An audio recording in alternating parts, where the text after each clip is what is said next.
নমস্কার, আমি আর্যভট্ট যোগীশ্রী দেবাশিস আরেকটা প্রোগ্রাম নিয়ে আপনাদের সামনে উপস্থিত হলাম, যেটা অত্যন্ত কার্যকরী প্রোগ্রাম এবং আমাদের ভারতবর্ষের সারা সনাতনীরা যারা আছেন তারা আমরা এটাকে পালন করে থাকি এবং আমাদের অনেক মনস্কামনা পূর্ণতা প্রাপ্তি আসে। সেই আমার আরাধ্যের চরণে কোটি কোটি প্রণাম জানিয়ে, আমার মাতা সিদ্ধেশ্বরী তারামায়ের চরণে প্রণাম জানিয়ে, আমার বাবা মাকে প্রণাম জানিয়ে আপনাদের শুভেচ্ছা এবং মঙ্গল কামনা করে আমি এই প্রোগ্রাম করতে চলেছি।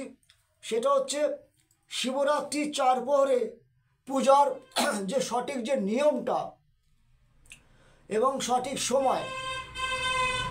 শিবজি হচ্ছে ভক্তিতে অত্যন্ত তুষ্ট হন, ভক্তের ভক্তিটাই তার কাছে বড় জিনিস। সেই বিষয়ে আমি বলবো এবং অনেক অনেক মনস্কামনা কিন্তু পূর্ণতা প্রাপ্তি হন। যিনি একটাই বেলপাতা দিলে সন্তুষ্ট হন, তিনি হচ্ছে ভোলানাথ। অর্থাৎ মন দিয়ে আপনারা শুনতে থাকুন। মহাশিবরাত্রি 26শে ফেব্রুয়ারি যে সময়টা হবে সেটা আমি উল্লেখ করে দিচ্ছি, আপনাদের অনেক সুবিধা হবে। 26শে ফেব্রুয়ারি বুধবার, বাংলায় হচ্ছে 1300 ফাল্গুন এবং প্রথম প্রহরের যে পূজা এবং তার যে মন্ত্র সেটা আমি বলে দেবো। এবং প্রথম প্রহরের যে আর কি পূজাটা শুরু হবে সেটা হচ্ছে সন্ধে 6টা 23 থেকে এবং রাত 9টা 30 পর্যন্ত কিন্তু চলবে। আবার একবার রিপিট করে দেই, সন্ধে 6টা 23 মিনিট থেকে শুরু আর রাত 9টা 30 পর্যন্ত আপনার হচ্ছে প্রথম প্রহরের পূজা হবে। এবং সেটা আর কি সেই পূজাটা করবেন কাঁচা দুধ দিয়ে, কাঁচা দুধ দিয়ে করবেন শিবজির মাথায়। এবং সেখানে আপনারা কি করবেন, কি কি লাগে, লাগা যাচ্ছে আপনার মূল যে বিষয়বস্তু সেটা হচ্ছে কাঁচা দুধ, তারপর হচ্ছে আকন্দ ফুল। বাবা অত্যন্ত প্রসন্ন হয়, দুধটা ফুলে অত্যন্ত প্রসন্ন হন। আর আনুষঙ্গিক যা যা আপনাদের লাগে আপনারা জানেন আর কি, সেগুলো আর কি দেবেন। এগুলো হচ্ছে ভাইটাল লিস্ট বলে দিলাম। 5টা ফল লাগে, কিন্তু সেই ফলটা শিবজির মাথায় কিন্তু দিলে সেই ফলটা কিন্তু আপনারা নেবেন না। ওটা নিলে অনেক রকম অসুবিধা, নেবেন না। ওটা দান করেই চলে আসবেন। যেটা মাথায় দেবেন ভুল করেও নেবেন না, যাই হোক। আর আপনারা যখন এই কাঁচা দুধ দিয়ে বাবা ভোলানাথের মাথায়, শিবজির মাথায়, হরিওম নম শিবের মাথায় যখন আপনারা জলটি ঢালবেন, সেই প্রথম পরে মন্ত্র ওম হোম ঈশানায় নমঃ, আমি বানানটা বলে দিচ্ছি, আপনারা খাতায় লিখে নেবেন। তাহলে আপনাদের মন্ত্র জপ করতে সুবিধা হবে। আপনারা নিজেরাই কোনো মন্দিরে গিয়ে নিজেরাই পুজো করে আসতে পারেন, তাতে কোনো অসুবিধার কিছু নেই। ওং, ও দিয়ে ওপরে চন্দ্র, ওং হোং, হয় করে হৌ অনেশ্বর, হোং ঈশানায় দীর্ঘই, তারপর সহায়কার দন্তের নয়াকা অন্ত ঈশানায় দন্তের নমা বিসর্গ, বিসর্গ উচ্চারণ হয়। আর উচ্চারণ করবো কি, ওং হোং ঈশানায় নমঃ, ওং হোং ঈশানায় নমঃ, ওং হোং ঈশানায় নমঃ, ওং হোং ঈশানায় নমঃ, ওং হোং ঈশানায় নমঃ। এইভাবে 16 বার মন্ত্র আপনারা জপ করবেন এবং জপ করে বাবা ভোলানাথ আমার স্বয়ং আরাধ্যর মাথায় জলটি ঢালবেন। তাহলে প্রথম প্রহরের পুজোটা হয়ে গেল। আবার দ্বিতীয় প্রহরে যখন পুজো আর কি দেবেন তার যে মন্ত্র, তাহলে কখন থেকে শুরু হবে, রাত 9টা 30 মিনিট থেকে রাত 12টা 40 মিনিট পর্যন্ত দ্বিতীয় প্রহরের পুজো কিন্তু চলবে। তাহলে কটা থেকে বললাম, আবার রিপিট করছি, রাত 9টা 30 থেকে রাত 12টা 40 পর্যন্ত কিন্তু আপনার দ্বিতীয় প্রহরের পূজা চলবে। এবং সেখানে কি করতে হবে, দই দিয়ে কিন্তু পুজোটা করতে হবে। তার মন্ত্রটা কি হচ্ছে, ওং হৌং অঘোরায় নমঃ, ওং হৌং অঘোরায় নমঃ। অর্থাৎ ও দিয়ে ওপরে চন্দ্রবিন্দু, ওং হৌং হয় করে হৌ অনেশ হৌং অঘোরায়, অঘয় করে ঘো অঘ রয় করে অন্তঃস্থলায় অঘোরায় নম দন্ত নম বিশ্বক নমঃ। ওং হৌং অঘোরায় নমঃ, ওং হৌং অঘোরায় নমঃ। এইভাবে আপনারা 16 বার জপ করবেন। জপ করে যেভাবে আপনার মাথায় জল ঢালেন সেইভাবে ঢালবেন আর মনস্কামনা চাইবেন। এটা করলে দেখবেন আপনাদের পূর্ণতা প্রাপ্তি হচ্ছে। আর কি, এইবার এটা করার পরে আপনাদের তৃতীয় পরের যে সময় এবং যার মন্ত্র সেটা একটু বলে দেই। তৃতীয় পরের পূজা যে সময়টা সেটা হচ্ছে 12টা, তৃতীয় রাত হচ্ছে 12টা আপনার 40 মিনিট থেকে শুরু হচ্ছে, রাত 12টা 40 মিনিট থেকে শুরু হচ্ছে এবং সে 3:40 ভোর 3:40 পর্যন্ত কিন্তু তৃতীয় প্রহরের মন্ত্রের সময় কিন্তু পুজো করার। অর্থাৎ রাত 12টা 40 থেকে শুরু হচ্ছে আর রাত ভোর 3:40 পর্যন্ত চলছে তৃতীয় প্রহরের পুজো পাঠ। এই সময়টুকু রয়েছে পঞ্জিকাতে। আর মন্ত্র কি, সেটা কী দিয়ে করতে হবে, সেটা হচ্ছে ঘি দিয়ে করতে হবে। শিবজির মাথায় ঘি দিয়ে এটা পুজোটা করতে হবে। যা যা ফুল টুল লাগে আপনারা জানেন সেইভাবে দেবেন। দিয়ে মন্ত্রটা কী হচ্ছে, ওং হৌং বাম দেবায় নমঃ।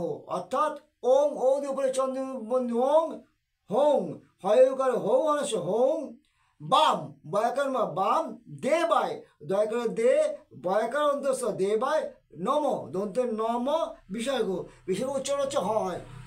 তাই ওং হৌং বাম দেবায় নমঃ। এইভাবে আপনারা এই মন্ত্রটা 16 বার জপ করে শিবজির মাথায় জল দিয়ে আপনারা অভিষেক করতে পারেন।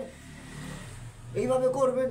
আর চতুর্থ প্রহরের যে পূজা এবং তার মন্ত্র, চতুর্থ প্রহরের পূজা হচ্ছে 3:40 গিয়ে শেষ হচ্ছে তৃতীয় প্রহর।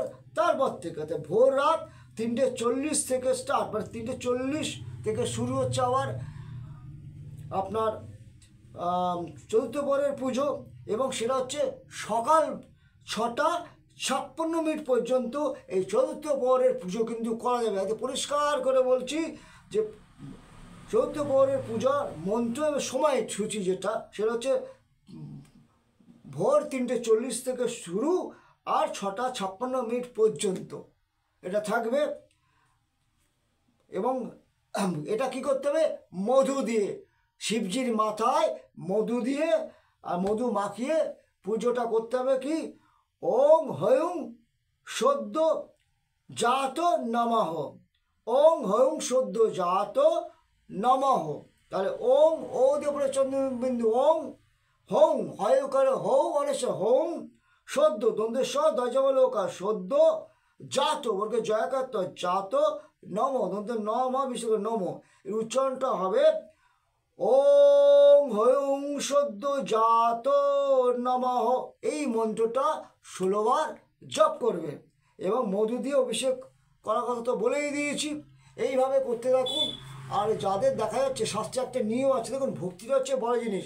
যারা পারবেন না তারা এই সমস্ত একসঙ্গেই দ্রব্যগুলো আপনারা নিয়ে, যদি আপনারা প্রথম প্রহরেই আর কি 6:23 থেকে শুরু হচ্ছে 9:30 মধ্যে আপনারা ওই 4টে বস্তু 4টে জিনিস আর কি, যেমন হচ্ছে কাঁচা দুধ এবং হচ্ছে দই, দ্বিতীয় প্রহরে যে দই, আর তৃতীয় প্রহরের আপনার হচ্ছে ঘি আর চতুর্থ প্রহরে মধু একসাথে মিশিয়ে নিয়ে আপনারা প্রথম প্রহরে যদি আর কি শিবজি মাতায় সব কিছু মাখিয়ে জল টল দিয়ে পুজো পাঠ আর করে প্রার্থনা যদি করে নেন, তাতেও কিন্তু আপনাদের পূর্ণতা প্রাপ্তি হবেই।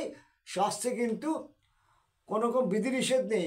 আর যারা পারবেন কিছু সাধনের মধ্যে দিয়ে করবেন, তাতেও কোনো অসুবিধার কিছু নেই। এবং কখনো মনে কিন্তু খুঁতখুত রাখবেন না। এবং দেখবেন এইভাবে করলে পরে শিবজি দুহাত তুলে আশীর্বাদ করবে, তিনি অল্পতে তুষ্ট হন, আশুতোষ, এটা মাথায় রাখতে হবে।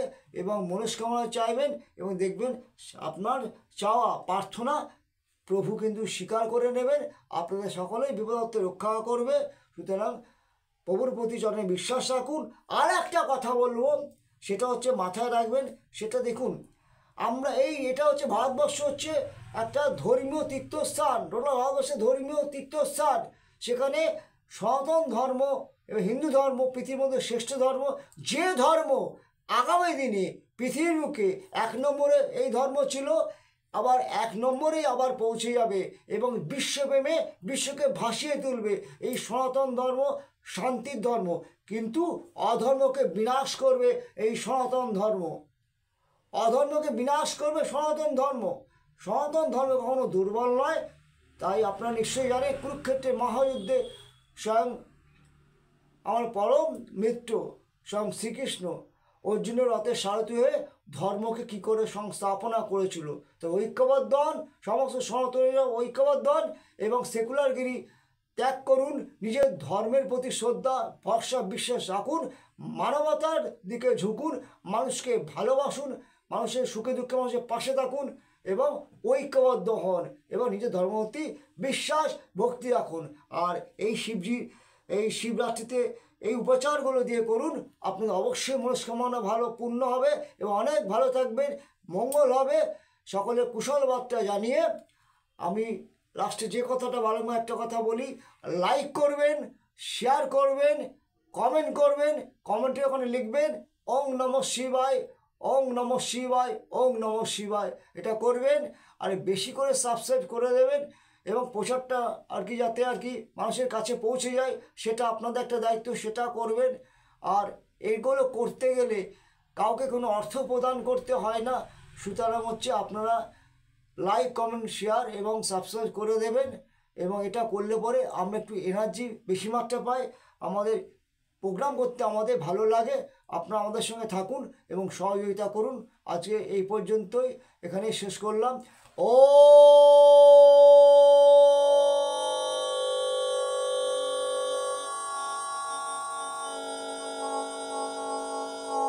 নমঃ, ওং নমঃ শিবায় নমঃ।